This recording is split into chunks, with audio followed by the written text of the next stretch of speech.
Shri Venkateswara gold finance తాకట్టులో ఉన్న బంగారాన్ని విడిపించి కొనబడును. సంప్రదించండి 8499070070. చాలా తప్పండి, అలా ట్రోల్ చేయకూడదు. ఎందుకంటే ఒక సినిమా నిర్మితం అయ్యేటప్పుడు ఆ సినిమాలో ఈ డైలాగ్ పెడితే బాగుంటుందా లేదా, ఫలానా డైలాగ్ మనం వాడుకుంటున్నాం కదా అని చెప్పి పర్మిషన్ కూడా తీసుకుంటారు. కాబట్టి ఎవరిని కూడా కించపరిచి తక్కువ చేసే పనే సినిమా వాడు చేయడు. కొంతమంది కావాలని రాజకీయం చేస్తున్నారు.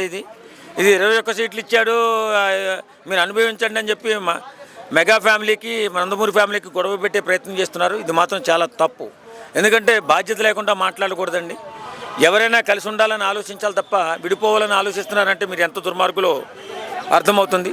ఇది ఏమైందా, ఎవరు చేశారనేది కూడా తెలుస్తుంది. ఎందుకంటే మెగా ఫ్యామిలీ మన నందమూరి ఫ్యామిలీ ఎప్పుడు చాలా స్నేహంగా ఉంటాయి. అందరూ కూడా చాలా దగ్గరగా ఉంటారు. అందులోనే చిరంజీవి గారు అంటే బాలయ్య బాబుకు చాలా ఇష్టం. ఆయన ఏ కష్టం వచ్చినా ఏ నష్టం వచ్చినా ముందు చిరంజీవి గారు చెప్తారు, చిరంజీవి గారు కూడా బాలయ్య గారికి చెప్తారు. బాలయ్య బాబు కూడా 2-3 సందర్భాలు ఉంది. నాకు సినిమా ఇండస్ట్రీలో ఉన్న ఏకైక మిత్రుడు ఎవరు ఉన్నారంటే మన చిరంజీవి గారని. అలాంటి వ్యక్తుల మధ్య గొడవ పెట్టాలని, వాళ్ళ కుటుంబాల మధ్య దూరం పెంచాలని చాలామంది రాజకీయాల కోసం చేస్తున్నటువంటి ఎత్తుగడగా కనిపిస్తుంది తప్ప ఇక్కడ ఎన్టీఆర్ గారిని ఎవరు ట్రోల్ చేయలేదండి. ఎన్టీఆర్ గారిని ఎవరు తక్కువ చేసి మాట్లాడడం లేదు. ఎన్టీఆర్ గారిని డైలాగ్స్ చాలా సినిమాల్లో చాలామంది పెట్టుకుంటారు. అది మన సినిమా వాళ్ళు కాబట్టి గౌరవించుతూ పెట్టుకుంటారు తప్ప ఆయన తక్కువ చేసి ఎవరు పెట్టుకోరని చెప్పి ఈ సందర్భంగా తెలియజేస్తున్నారు. ఇదే కమిడియన్ సత్య ఇంతకుముందు చాలా సినిమాల్లో కూడా ఎన్టీఆర్ గారి ఇలా డైలాగులు రిఫరెన్స్ వాడారు. అవును, మెగా సినిమాలు వచ్చినప్పుడు మాత్రమే ఇలా టార్గెట్ చేస్తున్నారు. వైసీపీ వాళ్ళకి వేరే ఏ పని లేదన్నట్టు దీని గురించి ఇంకెక్కువ రెచ్చగొడదు.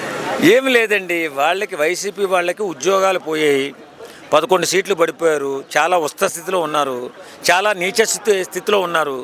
కాబట్టి వాళ్ళకి ఏ పని లేదు. ఏదో రకంగా మెగా మన పవన్ కళ్యాణ్ గారికి అలాగే చంద్రబాబు నాయుడుకి మధ్యలో గొడవ పెట్టాలంటే ఈ నందమూరి కుటుంబాన్ని లాగాలనే ఆలోచనలో వెళ్ళిపోయారు. ఏదేమైనా మీరు ఎన్ని ఎత్తులేసినా, ఎన్ని తప్పులు చేసినా చిత్తు చేస్తారు తప్ప వాళ్ళు విడిపోయే సమస్య లేదు. ఖచ్చితంగా రాష్ట్రం ఇంకో 10 సంవత్సరాలు వాళ్ళు కలిసి ఉంటేనే బాగుంటుంది. దేశమే ఎదురు చూసే రాష్ట్రంగా ఆంధ్రప్రదేశ్ తయారవుతుంది.